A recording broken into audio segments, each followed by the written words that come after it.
하나님 말씀 이사야 58장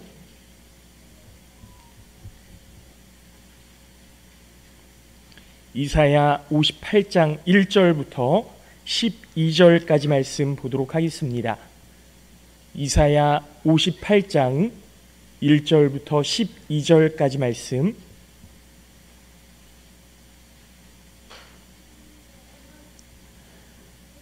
구약성경 1039쪽입니다. 구약성경 1039쪽 이사야 58장 1절부터 12절까지 말씀.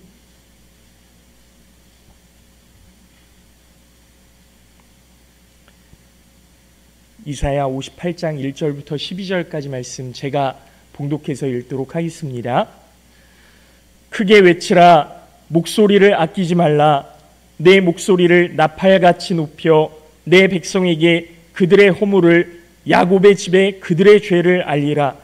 그들이 날마다 나를 찾아 나의 길 알기를 즐거워함이 마치 공의를 행하여 그의 하나님의 규례를 저버리지 아니하는 나라 같아서 의로운 판단을 내게 구하며 하나님과 가까이 하기를 즐거워하는도다.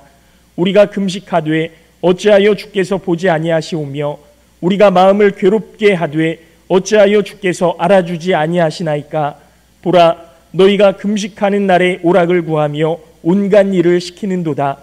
보라, 너희가 금식하면서 논쟁하며 다투며 악한 주먹으로 치는도다. 너희가 오늘 금식하는 것은 너희의 목소리를 상달하게 하려는 것이 아니니라. 이것이 어찌 내가 기뻐하는 금식이 되겠으며 이것이 어찌 사람이 자기의 마음을 괴롭게 하는 날이 되겠느냐. 그의 머리를 갈대같이 숙이고 굵은 배와 재를 펴는 것을 어찌 금식이라 하겠으며 여호와께 연락될 날이라 하겠느냐. 내가 기뻐하는 금식은 흉악의 결박을 풀어주며 멍에의 줄을 끌어주며 압제당하는 자를 자유하게 하며 모든 멍에를 꺾는 것이 아니겠느냐. 또 줄인 자에게 내 양식을 나누어 주며 유리하는 빈민을 집에 들이며 헐벗은 자를 보면 입히며 또 내 고륙을 피하여 스스로 숨지 아니하는 것이 아니겠느냐. 그리하면 내 빛이 새벽같이 비칠 것이며 내 치유가 급속할 것이며 내 공의가 내 앞에 행하고 여호와의 영광이 내 뒤에 호위하리니 내가 부를 때에는 나 여호와가 응답하겠고 내가 부르짖을 때에는 내가 여기 있다 하리라.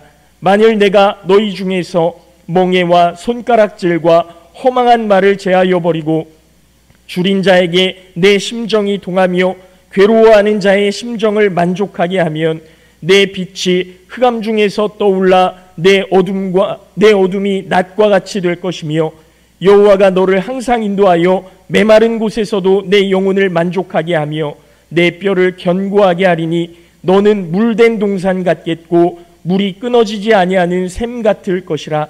내게서 날짜들이 오래 황폐된 곳들을 다시 세울 것이며 너는 역대에 파괴된 기초를 쌓으리니 너를 일컬어 무너진 데를 보수하는 자라 할 것이며 길을 건축하여 거할 곳이 되게 하는 자라 하리라. 아멘. 할렐루야. 네, 오늘 예배에 나오신 우리 모든 성도님들 주님의 이름으로 환영하고 축복합니다. 우리 하은이, 하율이, 하영이 또 같이 예배 나와서 너무 감사하고, 네, 예배를 통해서 우리 하은이, 하율이, 하영이의 삶이 정말 하나님께서 기뻐하시는 삶이 될 수 있기를 예수님의 이름으로 축복합니다. 여러분, 요즘에 이제 올림픽이 끝나고 나서 좀 여러 가지 이슈들이 있었어요. 그런 그 협회의 문제, 특히 이제 배드민턴 협회에서 안세영 선수가 좀 자신이 당했던 일들, 좀 합리하지 못한 그런 부분들 이렇게 이야기를 하면서 좀 많이 우리 한국 사회에 고쳐야 될 부분들이 많이 있고 좀 다시 만들어야 될 부분들이 많이 있다라는 것들을 알게 되었습니다. 그리고 또 광복회의 문제, 그 독립기념관 관장을 이렇게 선정하면서 여러 가지 또 분열들이 일어났잖아요. 이런 부분들을 보면서 정말 성숙한 사회라는 곳이, 성숙한 사회는 어떤 곳일까? 그리고 또 성숙한 사회 안에서 우리가 신앙생활하면서 그리스도인으로 살아가는데 성숙한 그리스도인, 성숙한 신앙이라는 것이 과연 무엇일까 하는 생각도 많이 드는 거예요. 여러분, 우리가 한국 사회를 살아가면서 반목하고 대립하고 이런 것들은 좀 없어져야 되지 않겠습니까? 왜냐하면요, 우리가 남과 북으로 갈려져서 그런 사회를 살아가는데 언제나 사실 좀 불안하잖아요. 그럴 때마다 이 불안한 그런 마음과 불안한 사회 속을 살아가는 우리가 언제까지 반목하고 대립하고 한 마음이 되어서 어떤 방향으로 나아갈지를 고민하는 것이 우리 사회의 모습이어야 하지 않을까 하는 거죠. 신앙도 마찬가지라고 생각을 합니다. 우리가 같은 그리스도인으로 같은 하나님을 섬기며 같은 성령 하나님의 은혜를 구하며 살아갈 때에 연합하고 합력하여 선을 이루고자 하는 마음들이 있어야 될 텐데 반목하고 대립하고 또 조금 서운하게 했다고 나쁜 사람이라고 손가락질하고 그 사람과 뭐 그런 대립하는 것들이 사실 참 안타까운 겁니다. 여러분, 우리가 이런 사회를 살아가면서 하나님께서 우리에게 어떤 말씀을 하시는지에 대해 영적인 귀를 열고 들어야 하는데 사실 쉽지가 않죠. 세상을 살다가 힘든 일을 만나게 되는데 그때가 바로 우리의 신앙을 점검해야 하는 계기가 되는 줄로 믿으시기 바랍니다. 여러분, 우리의 신앙을 오늘 한번 되돌아보면서 성숙한 신앙, 하나님께서 기뻐하시는 믿음의 모습은 무엇인가, 그렇게 고민하시고 또 그런 삶을 살아가시는 우리 모든 성도님들 되시기를 예수님의 이름으로 축원합니다. 오늘 본문 말씀 역시 성숙한 신앙에 대해서 말씀하고 있어요. 여러분, 제가 8월 달에 계속 그 설교의 내용이 뭐냐면 성숙한 신앙이거든요. 성숙한 신앙. 여러분, 오늘 그 이스라엘이 멸망한 상태에서 이사야 선지자가 선포하는 말씀입니다. 이스라엘이 멸망했어요. 북이스라엘이 아수르에 의해서 이제 먼저 멸망하고 남유다 역시 바벨론에 의해서 멸망하게 되는데요. 그리고 바벨론에 포로로 끌려갔던 사람들이 바벨론이 멸망하면서 다시 이스라엘로 돌아옵니다. 그러면서 이스라엘 백성들이 다시 번성했던 옛 나라의 모습을 회복하고 또 꿈꾸면서 국가를 재건하려고 노력하죠. 지금 당장은 아무것도 없지만 우리 생각은, 이 이스라엘 백성들의 생각은 옛날 다윗과 솔로몬의 그 영광스러운 나라에 마음이 가 있으니까요.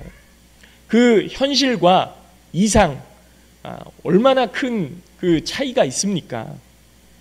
그러다 보니까 실생활은 점점점 혼란스러워지고요. 신앙생활 역시 형식적으로 변하게 되는 거예요. 우린 이제 큰 나라가 될 거야. 옛날 그 다윗과 솔로몬의 나라로 변모할 거야. 이렇게 생각은 거기에 가 있는데 막상 아무것도 없으니까요. 이러한 상황 속에서 하나님께서 원하시는 성숙한 신앙이 어떤 것인가 이사야 선지자를 통해서 말씀해 주고 있는 겁니다.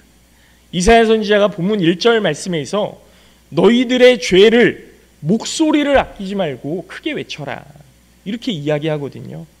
뒤이어서 2절 말씀을 보면요, 제가 새번역 성경으로 다시 한번 읽어드립니다.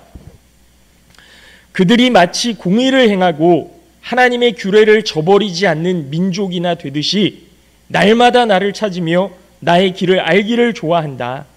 그들은 무엇이 공의로운 판단인가를 나에게 묻고 하나님께 가까이 나가기를 즐거워한다.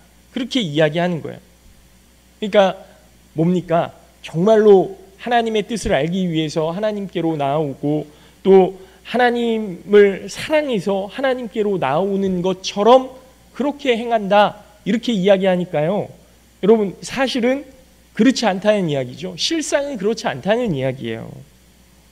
다시 말하면 이스라엘 백성들이 하나님께서 즐거워하는 일들을 행하고 있다, 자신들이 마치 그런 사람이나 되는 듯이.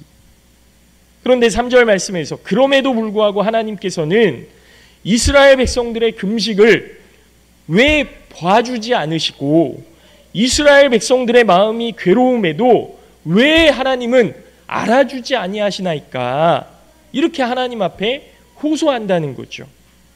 왜 하나님께서 기뻐하시는 일들을 행함에도 불구하고 하나님께서는 그 일들을 알아주지 않으실까? 어찌하여 주께서 알아주지 아니하시나이까? 오늘 말씀의 제목입니다. 이 물음에 함께 대답해보고 함께 은혜를 나누려고 합니다. 여러분 3절 뒷부분에 나오는 이사야 선지자의 질책은 우리에게 많은 생각할 거리를 주시는데요. 너희가 금식하는 날에 오락을 구하며 온갖 일을 시키는도다 그랬습니다. 여러분 금식은요, 사람을 위해 하는 것이 아니에요. 그렇죠? 여러분 내가 간절한 소망이 있어요. 간절한 기도의 제목이 있습니다. 그래서 하나님, 제가 이 하나님의 응답을 듣기 전에는 밥을 먹지 않겠습니다. 하나님 응답하여 주시옵소서. 큰 슬픔과 큰 아픔과 큰 기도의 제목을 가지고 금식하면서 하나님 앞에 기도하는데 이게요, 나를 위한 게 아니라니까요. 나의 기쁨을 위해 금식하고 나의 만족을 위해 예배를 드리는 것이 아니라는 겁니다. 그런데 이스라엘 백성들은요, 금식하면서 오락을 찾는다는 거예요.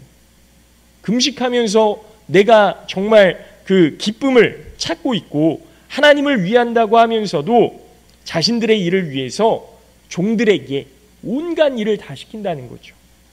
하나님, 제가 금식하겠습니다 선포하고 또 하나님의 일을 하겠습니다 그렇게 결단했는데 정작 내가 하는 것이 아니라 종들에게 그 일을 맡겨놓고 나는 그냥 내가 어떻게 하면 즐거울 수 있을까?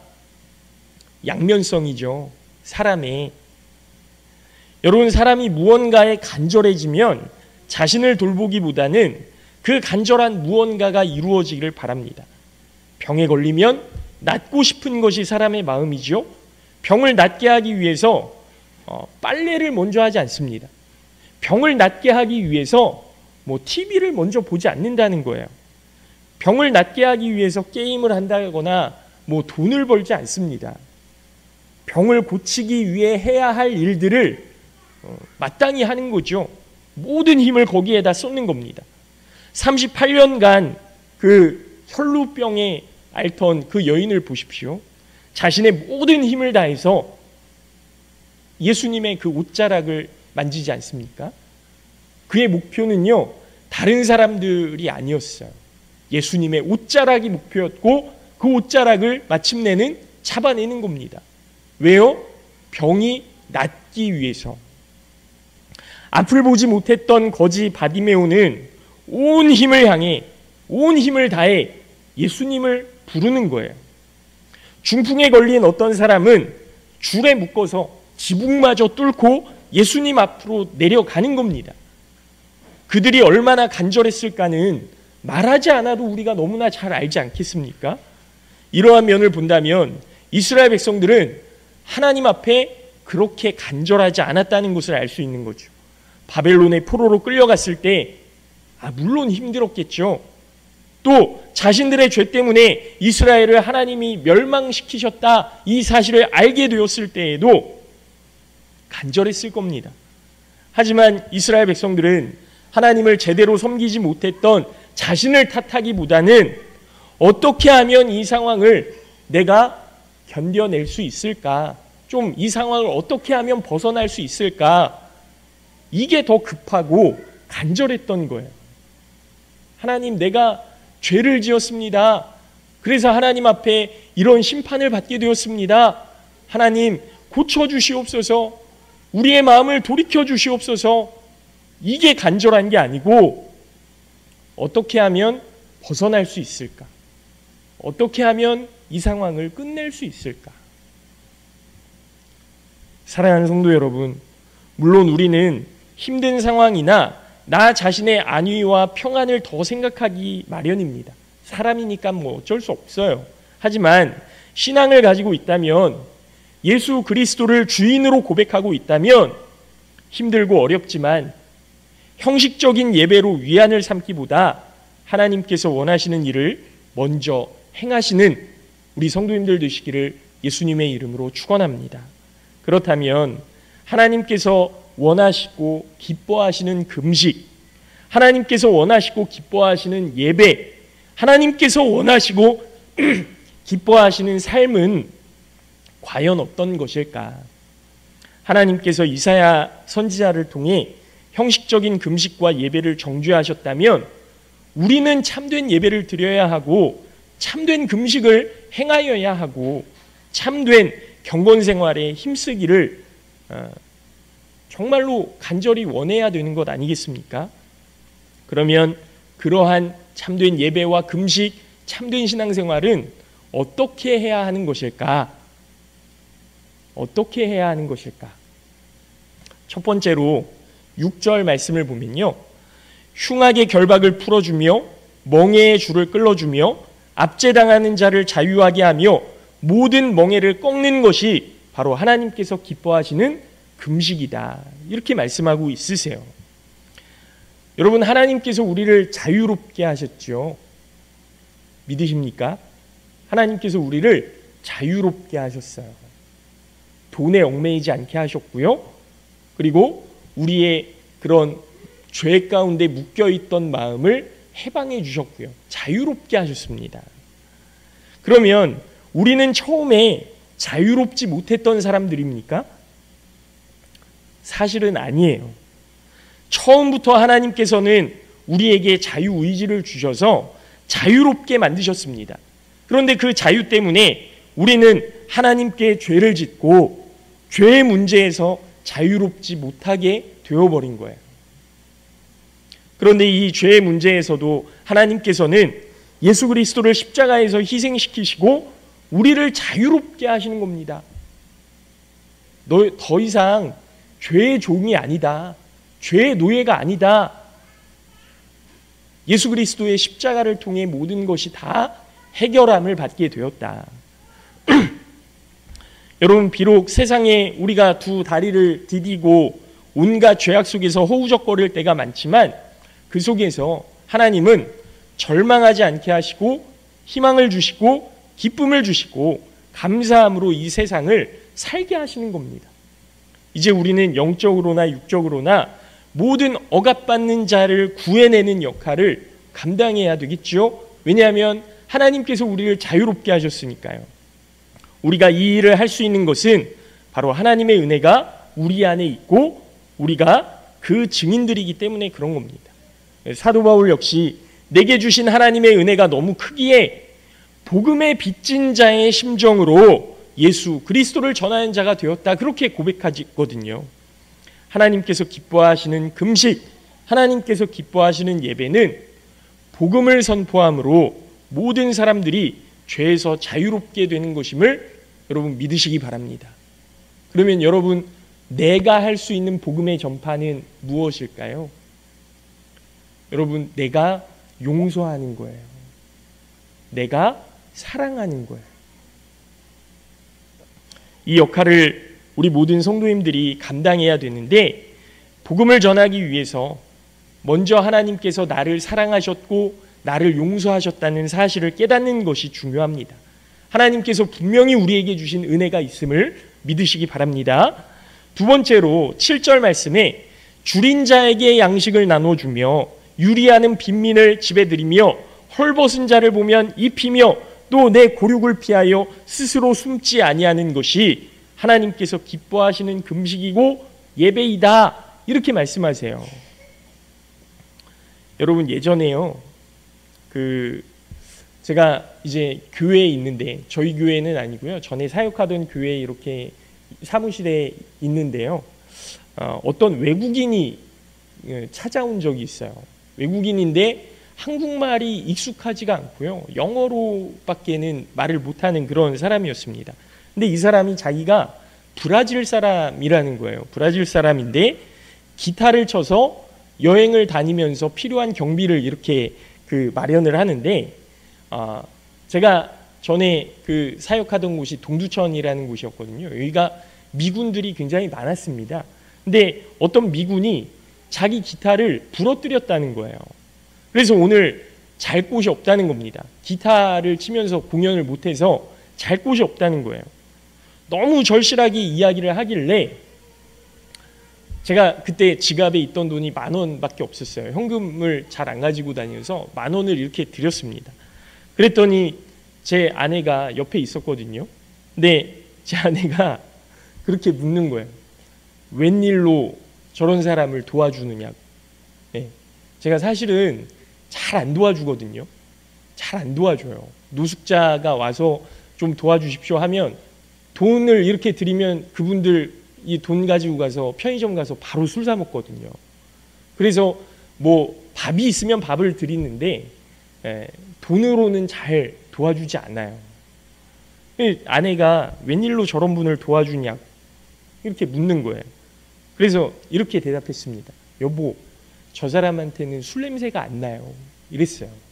술 냄새가 안 나요. 언젠가 한 번은 지하철에서 어떤 아주머니가 종이 상자를 들고 제 앞에 이렇게 딱 섰는데요. 상자에 그렇게 써 있는 거예요. 글씨가 써 있는 거예요. 아이한테 밥을 지어줄 쌀이 없다는 내용이었어요. 좀 도와달라고. 당연히 도와줘야 되는데 좀 망설여지는 겁니다. 너무 많은 거예요. 이런 분들이 너무 많은 거예요. 형편이 어렵지도 않은데 용돈을 벌기 위해서 거짓말로 이런 일을 하시는 분들도 물론 있고요. 제 아내가 그때도 옆에서 여보 좀 도와주세요. 그래서 그때도 지갑에 한 10,000원 정도 있었는데 도와드렸는데, 만약에 저 혼자 있었다고 하면 좀 많이 망설였을 것 같아요. 여러분, 기도하기는 정말 어려운 사람들마저도 지나치는 일이 없도록 하나님 저에게 영적인 지혜를 주시옵소서, 분별력을 허락해 주시옵소서, 그렇게 기도할 뿐입니다. 하나님께서 그때그때마다 마음의 감동을 주실 줄로 믿습니다. 다시 말씀으로 돌아와서요, 그만큼 어려움에 처한 사람을 돕는 것이 쉽지가 않다. 왜냐하면 우리 마음속에, 우리의 삶 속에 너무 큰 거짓말들이 있고요, 또 거짓으로 그런 꾸며내는 사람들이 있어서 이게 사실은 불신이죠. 사람을 믿지 못하는 그런 마음들 때문에 돕는 게 쉽지가 않아졌어요. 하지만 하나님께서는 어려운 사람들을 돕는 것이 하나님께서 기뻐하시는 일이라고 말씀하시는 겁니다. 보세요. 유대인들이 사마리아인을 얼마나 무시하고 경멸했습니까? 저 사람 이스라엘 사람들 아니야. 아수르라는 나라, 바벨론이라는 나라랑 이미 혼혈이 되어서 이스라엘 사람 아니야. 그렇게 하는 것 아닙니까? 하지만 예수님께서는 예수님의 비유에서 위험에 처했던, 강도를 만났던 그 유대인을 구해준 사람이 누구라고 하세요? 강도 만난 사람을 구해준 사람은 사마리아인이에요. 제사장이 아니고 레위인이 아니고 같은 이스라엘 백성들이 아니고 사마리아 사람이 그를 도왔다, 그를 구해주었다. 그들은 더 이상 원수가 아니라 이웃이다. 이렇게 말씀하시지 않습니까? 여러분, 우리의 마음에 미움이 있다면 우리는 서로에게 이웃이 될 수가 없습니다. 하지만 우리의 마음에 예수님이 있다면 우리는 서로에게 이웃이 될 수 있을 거라고 생각합니다. 하나님을 가까이 할 때 우리는 서로에게 이웃이 됨을 믿으시기 바랍니다. 사랑하는 성도 여러분, 하나님이 사랑이시기에 하나님의 자녀인 우리는 그분의 성품을 닮아서 그렇게 살아야 한다라는 거예요. 여러분, 우리의 이웃을 사랑하시고 구제하시는, 또 우리의 이웃들에게 사랑의 손길을 내밀 수 있는 귀한 믿음의 사람들이 되시기를 예수님의 이름으로 축원합니다. 마지막으로요, 우리가 정말 그렇게 이웃을 사랑하고 이웃을 섬기고 이웃을 향해서 손을 내밀 때 하나님께서 주시는 축복이 있음을 말씀해 주시는 거예요. 약속으로 말씀해 주시는 겁니다. 8절부터 11절까지 말씀인데요. 제가 다시 한번 읽어드립니다. 그리하면 너희가 이웃을 돕고 구제하고 사랑하고 그렇게 하나님께서 기뻐하시는 예배와 금식을 행하면, 그리하면 내 빛이 새벽같이 비칠 것이며 내 치유가 급속할 것이며 내 공의가 내 앞에 행하고 여호와의 영광이 내 뒤에 호위하리니 내가 부를 때에는 나 여호와가 응답하겠고 내가 부르짖을 때에는 내가 여기 있다 하리라. 만일 내가 너희 중에서 멍에와 손가락질과 허망한 말을 제하여 버리고 줄인 자에게 내 심정이 동하며 괴로워하는 자의 심정을 만족하게 하면 내 빛이 흑암 중에 떠올라 내 어둠이 낮과 같이 될 것이며 여호와가 너를 항상 인도하여 메마른 곳에서도 내 영혼을 만족하게 하며 내 뼈를 견고하게 하리니 너는 물된 동산 같겠고 물이 끊어지지 아니하는 샘 같을 것이라. 아멘. 여러분 같이 아멘 할까요? 아멘. 아멘. 아멘이에요. 너가 그렇게 하면 너의 병이 나을 것이고 너가 기도하는 것마다 하나님이 응답할 것이고 너는 물된 동산 같을 것이고 물이 끊어지지 아니하는 샘 같을 것이다. 하나님께서 어마어마한 축복을 예비해 놓고 계시는 것 아닙니까? 사랑하는 성도 여러분, 우리는 이미 하나님의 은혜를 경험하며 살아가고 있음을 믿으시기 바랍니다. 여러분 사실 이게 믿겨지지 않을 수 있어요. 내가 정말 하나님의 복을 누리면서 살아가고 있나? 이게 믿겨지지 않을 수 있는데요. 우리가 신앙생활하는 것이 내가 예수님 앞에 나와서 기도하는 것이 이렇게 예배드릴 수 있는 것이 이미 주님께서 주신 복을 누리는 것이라 저는 믿습니다. 하지만 우리가 복을 위해서 하나님을 믿는다면 여러분 그 마음을 하나님께서 기뻐하실까? 또 그렇지 않은 거죠. 복받기 위해서 예배하고 복받기 위해서 찬양하고 복받기 위해서 누군가를 구제하고 이건 또 아닌 거예요. 여러분 이미 우리는 하나님께서 부어주신 사랑과 은혜와 기쁨을 누리면서 살아가고 있습니다. 그 삶을 감사하시는 우리 모든 성도님들 되시기를 예수님의 이름으로 축원합니다. 하나님의 크신 사랑을 늘 경험하며 고백하며 살아가는 우리 모든 성도님들 되시기를 바랍니다. 우리가 이미 하나님께서 주시는 복을 경험하고 그 사랑을 경험하며 살아가고 있는데 하나님께서 기뻐하시는 금식, 예배를 행할 때 또 그런 축복을 더하시겠다라고 말씀하시는 거죠. 그것은 사람의 인생에 필요한 돈과 명예와 권력을 허락하시겠다는 것이 아닙니다. 그 하나님의 은혜는 어찌하여 주께서 알아주지 아니하시나이까? 어찌하여 주께서 알아주지 아니하시나이까? 하는 이 한탄이 없도록 우리의 부르짖음에 응답해 주시겠다라는 거죠. 우리의 마음을 알아주시고 헤아려 주시겠다라는 겁니다. 그래서 예수님께서는 수고하고 무거운 짐진 자들아 다 내게로 오라 내가 너희를 쉬게 하리라.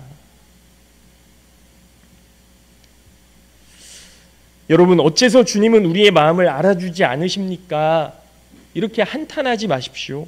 우리 주님은 이미 우리의 마음을 헤아려 주시고 우리가 주님께로 나아오기를 기다리고 계시고 주님은 우리의 마음을 위로하길 원한다는 사실을 믿으시기 바랍니다. 또 하나님은 우리를 보고 삼기 원하시고 하나님의 일을 감당할 수 있는 축복을 허락하신 줄로 믿습니다. 12절 말씀에서처럼 하나님께서는 우리가 무너진 곳을 보수하는 자 이렇게 사용하길 원하세요. 우리의 길을 수축하여 거할 곳이 되게 하는 자로 일하시길 원하십니다. 하나님의 일을 하는 것이 여러분 십자가로 느껴지십니까? 누군가를 사랑하는 것이 정말 십자가로 느껴지십니까? 왜 내가 이 일을 감당해야 되나? 다른 사람이 하면 안 되나? 그런 생각이 드신다면 예수님을 한번 생각해 보시기 바랍니다. 하나님, 이 잔을 내게서 옮겨주옵소서. 예수님도 이 일을 왜 내가 감당해야 되나? 그렇게 생각하셨거든요. 하지만 아버지의 뜻이라면 제가 순종하겠습니다. 이렇게 기도했던 예수님을 기억하셔야 됩니다. 이제 말씀을 마칩니다. 사랑하는 성도 여러분, 사람이라면 누구나 힘든 일은 좀 피하고 싶을 겁니다. 저 사람 꼭 내가 도와줘야 되나? 저 사람 꼭 내가 사랑해야 되나? 이런 생각 들 수 있어요. 하지만 그 일을 감당할 때 하나님께서는 그를 축복하시고 응답하시고 물이 끊어지지 않는 샘처럼 힘을 더하여 주실 줄로 믿습니다. 오늘도 우리에게 허락하신 삶 속에 주위에 무너진 곳을 보수하며 무너진 마음을 일으키며 길을 수축하여 모든 사람들을 예수님께 머무르게 하시는 우리 모든 성도님들 되시기를 바라고, 그렇게 하나님의 도구로 복음의 증인으로 쓰임받는 우리 모든 성도님들 되시기를 예수님의 이름으로 축원합니다. 잠깐 기도하겠습니다.